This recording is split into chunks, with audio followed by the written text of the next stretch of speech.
My name's Jane Gavin and I'm a PhD student here at UTS in design, and this is the Factory as Studio project. So it's at the DAB lab. It's a place where people can experiment on their research, and I've actually gone one step further. I'm using the visitors to the gallery to experiment on some of the designs for the Better Brighter Bollard project.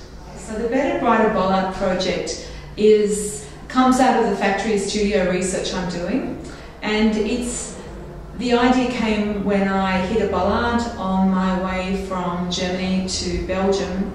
It was an out-of-place bollard, but it wasn't very bright, and when I was doing my Factory as Studio residency at the Radiant Colour Factory in Belgium, I asked them why they don't use fluorescent colour in Europe in bollards. And they said that the European protocols were very, very strict and moved very, very slowly. So I set out to try and help the factory develop a new use for their product and make a new bollard with fluorescent colour.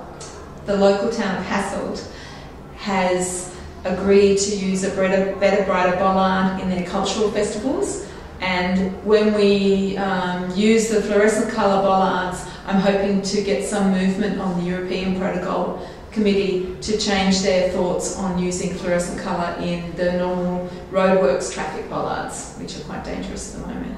So my interest in fluorescent colour came from, I guess I'm a glass artist, I'm interested in materials and processes, and light. A lot of glass artists are interested in light, and the fluorescent colours were something I couldn't get in glass, and they were very, very bright, and they use light beautifully. They sort of absorb and reflect light. So I guess understanding more about them and using them in my artwork was something that I was drawn to.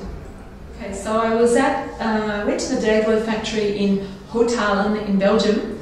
It's in Europark, and it's in a part of Belgium that used to be lots of coal mines, and then they moved out the coal mines and they offered a lot of international companies space to start up industry there. And so I made contact with the Radiant Colour Factory and started a residency working with their research and development team on potential new projects for me, artworks, and also potential new uses for their materials. So I went there for a month. I went there first for a week to get to know everybody and understand how the company worked, and then I went back for another 3 weeks and made lots of projects, and that's when I developed the Better Brighter Bollard project. This exhibition, the Better Brighter Bollard project exhibition, Factory as Studio, has a good fit for Sydney Design because I'm interested in going into the factory and looking at the existing technologies. Often when you use fluorescent colours, the technologies haven't changed since the 30s. So I'm interested in looking at them and seeing how I can use them in contemporary art and design. So you're looking at the research collection of fluorescent pink objects that I have, and it doesn't come out much because it's quite sensitive to light, so it's making a little bit of an outing for the exhibition.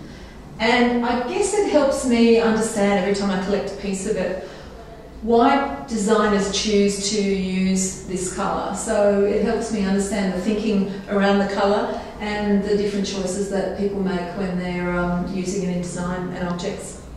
Yeah, so the idea was that the students and any visitors in Sydney Design contribute by making new bollards. But what's happened is that people who visited the exhibition have started adding to the pink collection as well. Somebody's decorated a water bottle, and there's a little bit of pink graffiti, and there's some tape on the wall. So yeah, it's a growing collection. I'll leave with more than I arrived with, which is great.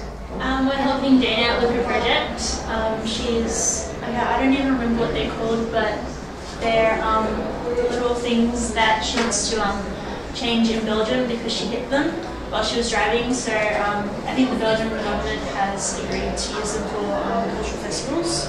So we're just adding to her collection.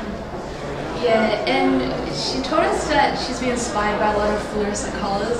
So we're just trying to design what we can and just to make it interesting and more insight to a creative world, I suppose. think the Participatory Museum is something that interests me because it's one of the stumbling blocks when I'm teaching at Sydney College of the Arts. Students are always wanting to get people engaged in their exhibitions. So I guess I'm on the front foot of always looking for ways to engage people in the ideas I'm working with. And the one thing about Nina Simon's participatory model is that it's not just people coming to do things. Some people might not want to do things. Some people might want to be a critic, and I've got a book here that you can write your comments in. Some people might want to be a curator, so you can choose your favourite bollard and rearrange them in your top 5 position. Some people might want to make, or some people might just want to come in and contemplate. So I like the way that Nina has that model that sort of is much more inclusive of lots of different